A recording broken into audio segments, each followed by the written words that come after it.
Hey guys, it's Avangel. Welcome back to the channel. What happens when you have two pilots in the Vietnam War, dissatisfied with the restrictions of the Navy, and they decide to go off on their own, make their own mission, and unalive a bunch of NVA? You get a Fight to the Intruder starring Brad Johnson, Danny Glover, and the God Emperor himself, Willem Defoe. But today what we have is Deimos' brand new A-6 Intruder, which is of course the Grumman A-6 that was of course produced by the US for the US military in the 1960s. It first flew in April 19th, 1960, introduced 63, served to 93 in the USMC and 97 for the US Navy. Now, side-by-side seating configuration here for a pilot and a weapons systems officer was nuke capable, but also, of course, could do the tossing technique for that, and was designed as a low-level attack and bombing aircraft, essentially, for the Navy. Now, it was also capable of doing refueling as well, with the KA-6D variant, and, of course, it served with only the US military. 693 of those produced. Did develop into the Prowler, the A-6B, but those have all retired, unfortunately, too now. Now, the aircraft itself, in terms of its actual function and abilities in its job, we'll look at the E-model. She's capable of 560 knots max speed, 412 cruise, stalls at 98 knots, combat range of nearly 900 nautical miles with a ferry range of nearly 3,000. She runs a pair of Pratt & Whitney J52 turbojets, producing 9,300 foot-pounds of torque, each, or thrust. Technically, torque is for vehicles and wheels. Thrust, we mean thrust. It is 3 AM, you'll forgive me. Takeoff run to 50 feet is 4,500 feet, 2,500 for landing. Now, part of this is because it was designed to have stall capabilities for the US Marine Corps requirements of the aircraft. So, we'll take a look at the aircraft here, but first, I'm going to turn a couple of things on for us right now, which are on here. Pilot name, co-pilot pilot visibility, and we'll pop the canopy open as well. So Deimos aren't super known for making systems depth heavy aircraft, but it does look decent enough. Arguably, put this up against the SC Phantom, I actually like how this looks better than the Phantom does, unfortunately. Both, of course, saw action during Vietnam, so if you want to fly a Vietnam-era aircraft, one that served afterwards, of course, this one would do the job. But I think it looks visually better than the Phantom, for example, at that same performance level and price point. It's cost £20 on the marketplace. Decently nice detail on the exterior model. Now you can actually put out the carriers, the T-bar there for the cat launch, and you can drop your tailhook, so you can use it with various add-ons for carrier systems. There are covers, of course, for the engine intakes, and there are various stoppers, flags, and markers. There's the camera for the weapon systems. Let's head back on board here, shall we? Oh yes, name, before we do. It's only 9 characters long. So I had LT Kate Angel Riley as a pilot name. And you basically change this in your tail number section of the customization for your aircraft. And it goes there. Only 9 characters though, so just put a nickname. Let's go back inside, shall we? Okay. So, here in our cockpit, we can turn on our pilot figure. I'm going to have the pilot himself turned off. And I'll put on the navigator, because they are actually animated and they'll reach around the cockpit and do various things, which is kind of neat to have. So, we'll go to our checklist here and we'll get ourselves started up. So, our cockpit prep is, parking brake is on already. I know that chock's removed. They'll go automatically. Canopy's open. Ladder, all is required. Main power. That is on. Avionics Master will go on as well with the next start. Those are all right as they need to be. So engine start. Avionics Master to on. It is set to on. Generator 1 and 2. Those are down here. The Jennies are on. Fuel switches are here. There we go. Now it's a matter of throttle positions to 20%. Now your starters are buttons on the back here. Hard to see, but if you go, for example, in the checklist to that, it'll show you them on the back of the throttle stick there. So we'll start 1. Now anti-skid will need to go on anyway, so we'll do that now. And our oxygen will need to go on as well, so we'll put those on 2. So engine 2 is coming up for us first. There it is.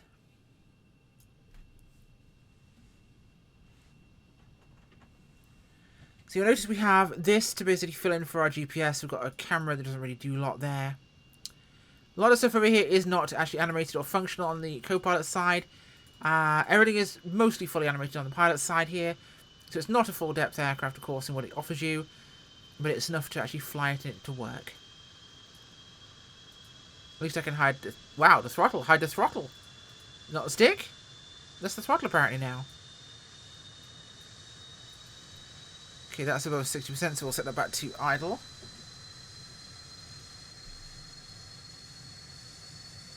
Or at least above 20%, sorry I should say.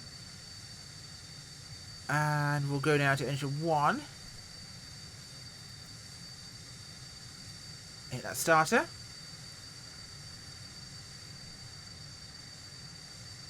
Looking okay for now. That's going to start to come up, and once we're done, of course, our tail hook is there, canopy ejector is there. It does work. I'm not going to do it.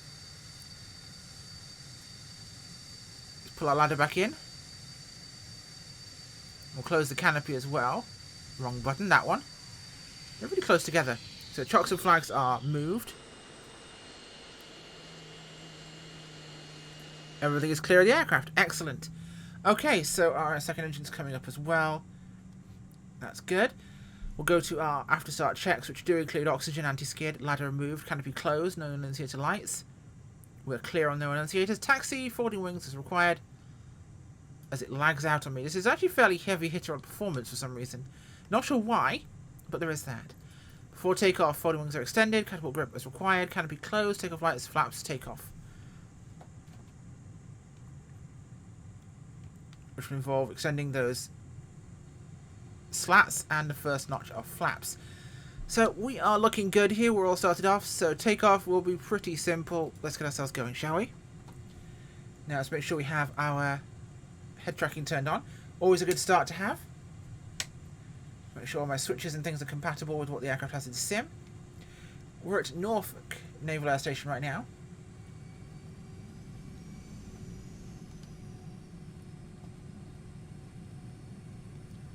Should be a matter of taxiing out here, get ourselves towards the runway, and we should be out of here in no time. Definitely a very big, roomy cockpit. The front windshield, of course, one of those iconic things for this aircraft. Does look a little restrictive, but certainly isn't awful.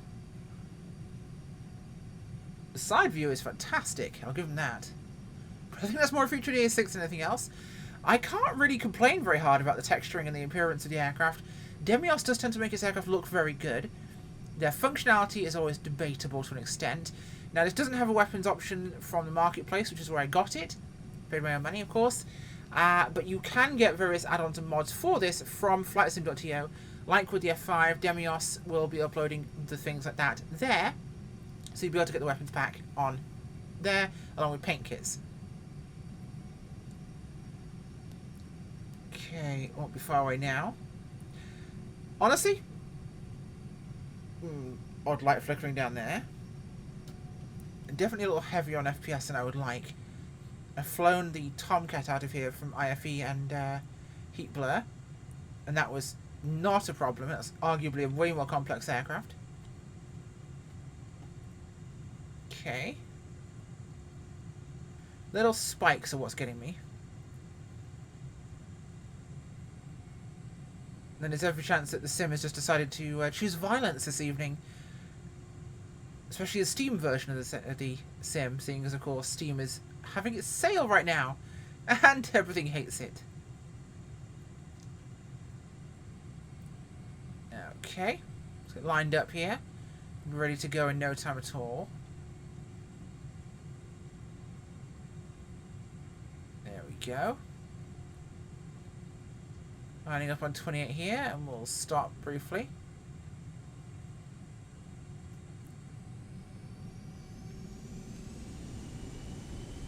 Full power.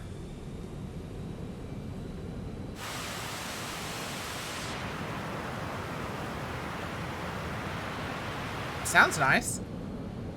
And release, and we're away. Watch our speed.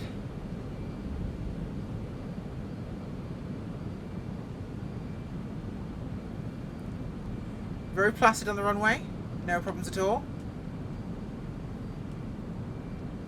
pull that nose back here, lift her off the runway.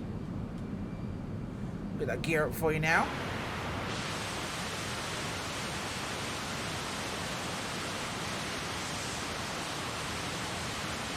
Definitely a good looking aircraft. No complaints about its appearance, it certainly looks the part.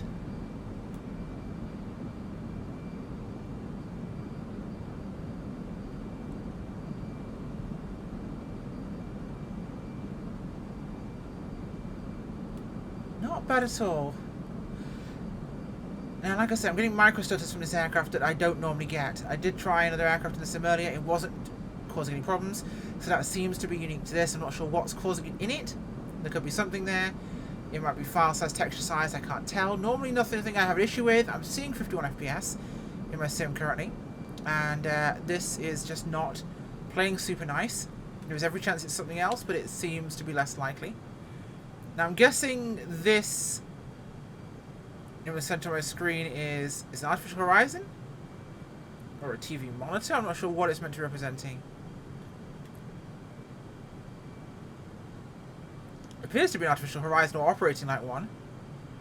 Unless it's meant to be the camera's output from this.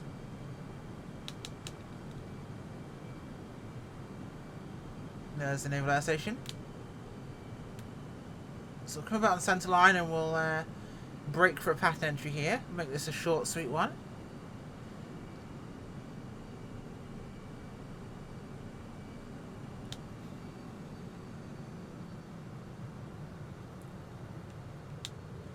There's the runway below us. Okay, so we're on the right place generally.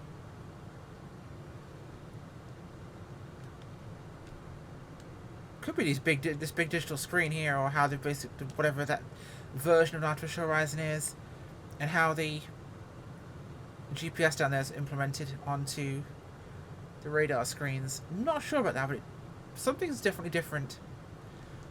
Okay.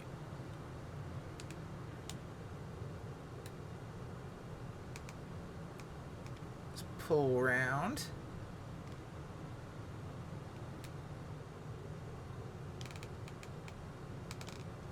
Coming around, no problems for us at all.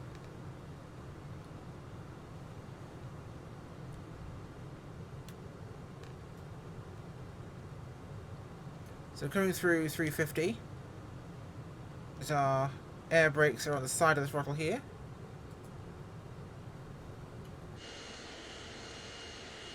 That's them on the wingtips, see?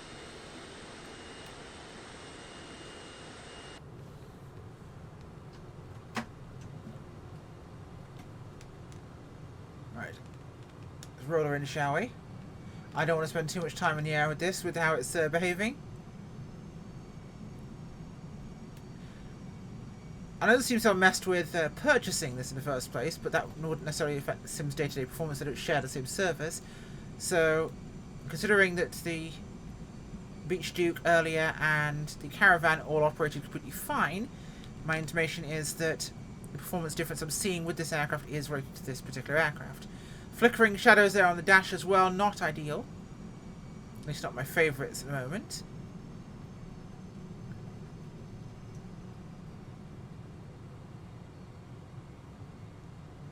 Okay, we're lined up fairly well here. A little to the right, just to stabilise that out.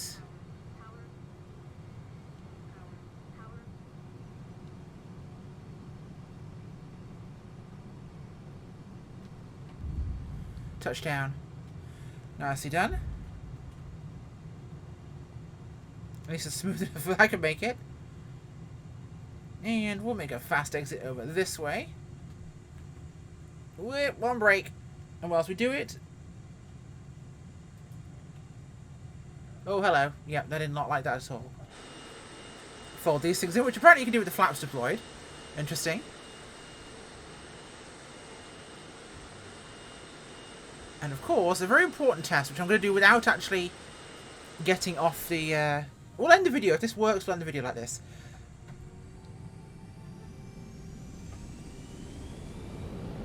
Where's the runway? It's this direction generally. This is for science, okay? Don't mind that this is a taxiway. This is purely for science, okay? Don't worry about it. Just for science. Forget the fact this is a taxiway. I'm doing this for science.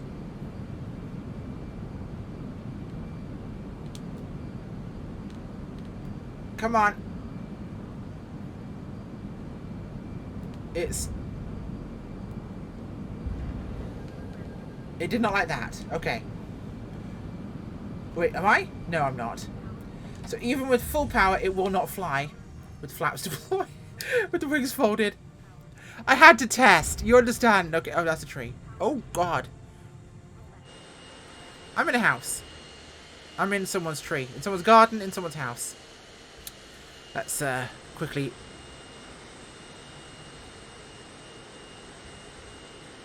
Where's the bloody... There it is. Okay, there we go. Okay. Looks great. Some technical difficulties in terms of flickering textures and shadows in the cockpit. And there's definitely some performance hitting I'm seeing with her and how she performs. I need to quickly check something. Whilst we do this, this is dynamic for me checking this to confirm. Because I don't like that cockpit display. So all the imagery I'm seeing from this is of it just displaying... Okay, so the dots is accurate on the bottom there. Not necessarily up there. This is the actual... See, other sims I see targeting information on there. And other actual references to pictures. I'm not seeing any of the actual aircraft with it on during flight. But thankfully, people ask things on Reddit, which is always fantastic. It's a placeholder, basically. So this is essentially a placeholder for the terrain radar. I did not know that. So, yeah, that should be the terrain radar. Realistically, that could have been where they could have put the GPS, quite frankly, and just called it good. But that wobbly-looking artificial horizon is not my favourite. I guess Wilson did the same thing with it, but... there you go. It's definitely a jarring visual choice, I'll say that much. Thanks for watching.